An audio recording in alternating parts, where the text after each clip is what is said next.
राधे राधे। श्रीमद् भागवत महापुराण का तीसरे स्कंध का 14वां अध्याय, दीति का गर्भ धारण।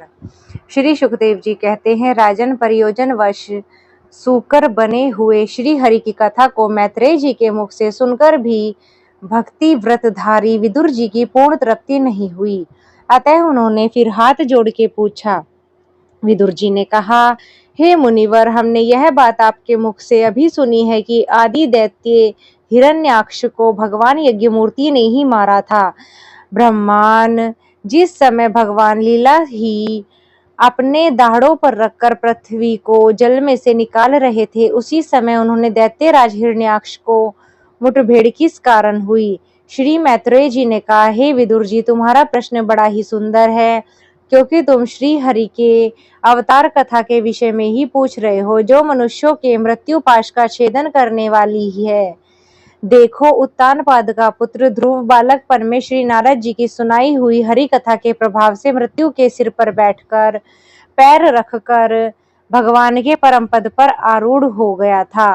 पूर्व काल में एक बार इसी वाराह भगवान और हिरण्याक्ष के युद्ध के विषय में देवताओं के प्रश्न करने पर देवदेव श्री ब्रह्मा जी उन्हें यह इतिहास सुनाया था, और उसी के परंपरा से मैंने सुना है। विदुर जी, एक बार दक्ष की पुत्री दीति ने पुत्र प्राप्ति की इच्छा से कामातुर होकर सायंकाल के समय ही अपने पति मरीचि नंदन कश्यप जी से प्रार्थना की।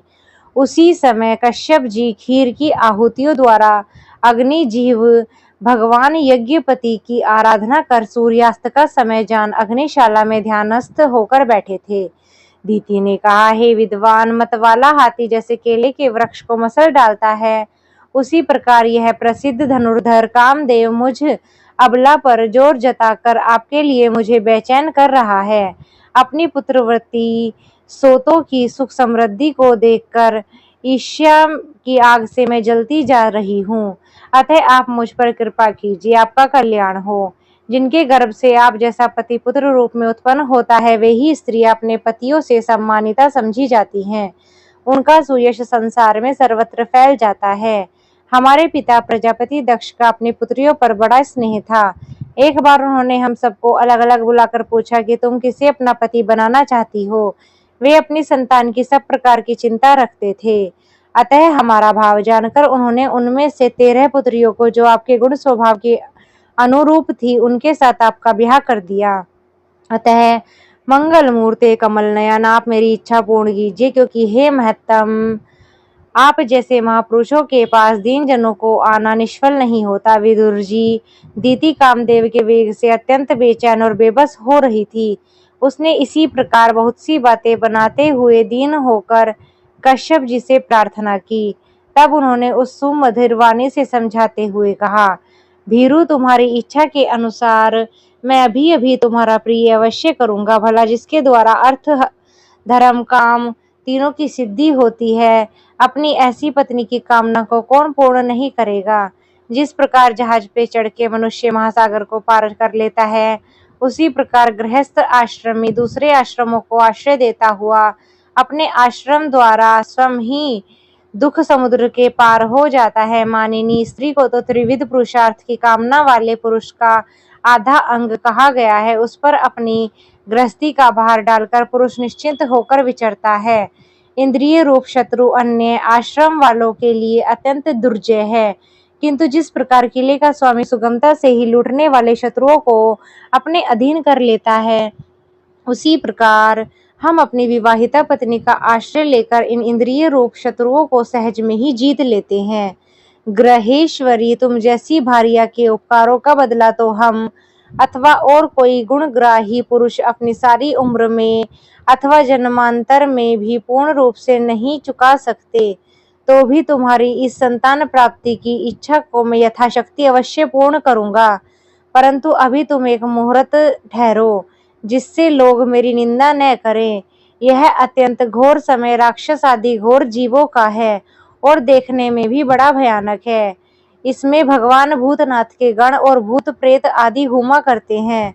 साध्वी, इस संध्या काल में भूत भावन भूतपति भगवान शंकर अपने गण भूत प्रेत आदि के साथ लिए बैल पे चढ़ के विचरा करते हैं।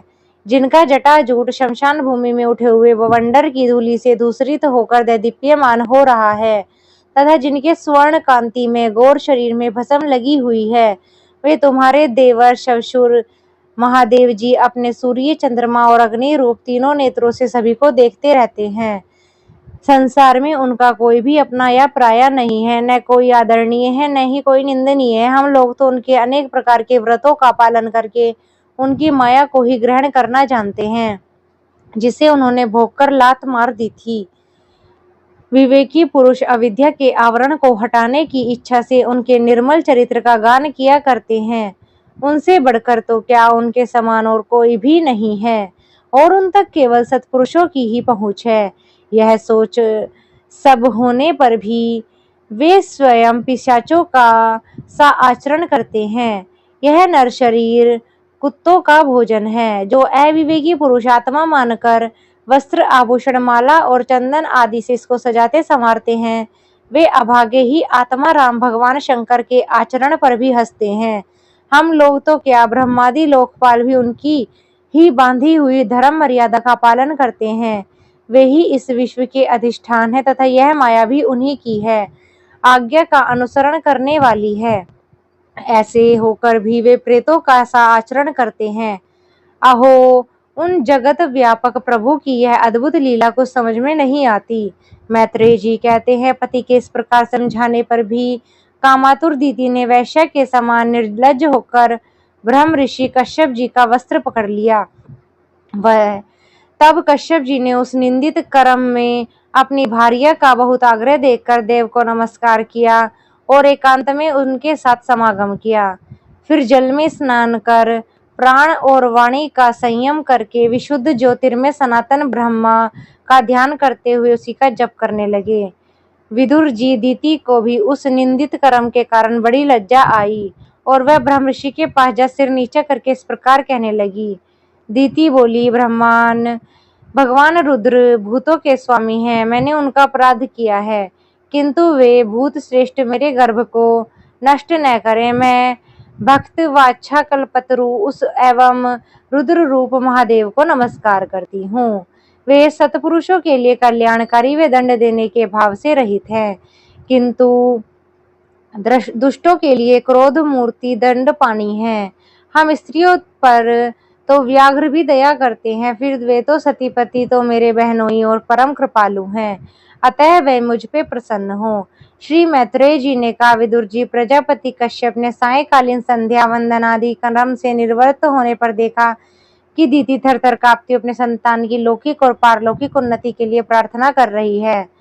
तब उन्होंने उससे कहा, कश्यप जी ने कहा, तुम्हारा चित्त काम वासना से मलिन था, वह समय भी ठीक नहीं था और तुमने मेरी भी बात नहीं मानी तथा देवताओं की भी अवहेलना की है। अमंगलमयी चंडी, तुम्हारी कोख से दो बड़े अमंगलमय और अधम पुत्र उत्पन्न होंगे। वे बार बार संपूर्ण लोक और लोकपालों को अपने अत्याचारों से रुलाएंगे।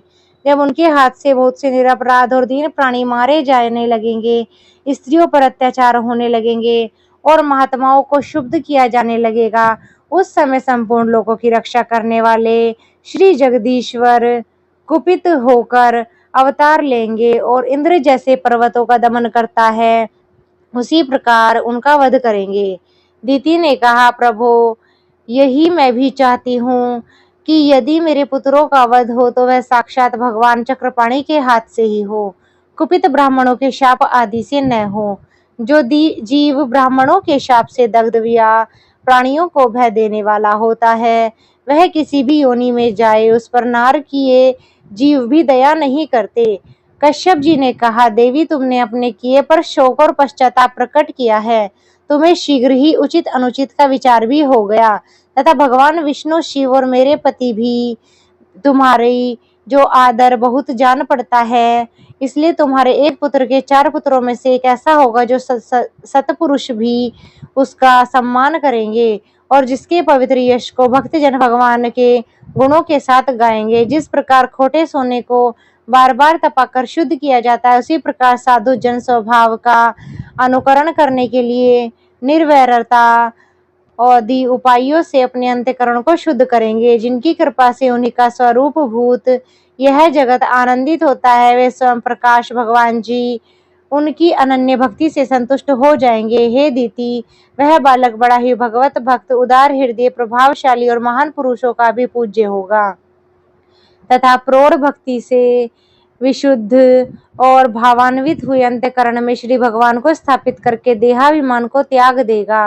वह विषयों में अनासक्त, शीलवान, गुणों का भंडार तथा दूसरों की समृद्धि में सुख और दुख में सुख को मानने वाला होगा।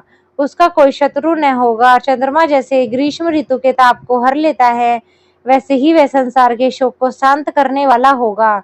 जो इस संसार के बाहर भीतर सब और विराजमान है, अपने भक्तों के इच्छानुसार समय समय पर मंगल विग्रह प्रकट करते हैं और लक्ष्मी रूप लावणीय मूर्ति ललना की भी शोभा बढ़ाने वाले हैं तथा जिनका मुखमंडल झिलमिलाते हुए कुंडलों से सुशोभित है, उन परम पवित्र कमल नयन श्री हरि का तुम्हारे जैसा पौत्र को प्रत्यक्ष दर्शन होगा। श्री मैत्रेय जी कहते हैं, विदुर जी, दीति ने जब सुना कि मेरा पौत्र भगवान का भक्त होगा, तब उसे बड़ा आनंद हुआ तथा यह जानकर कि मेरे पुत्र श्री हरि के हाथ से मारे जाएंगे, उसे और भी अधिक उत्साह हुआ। राधे राधे।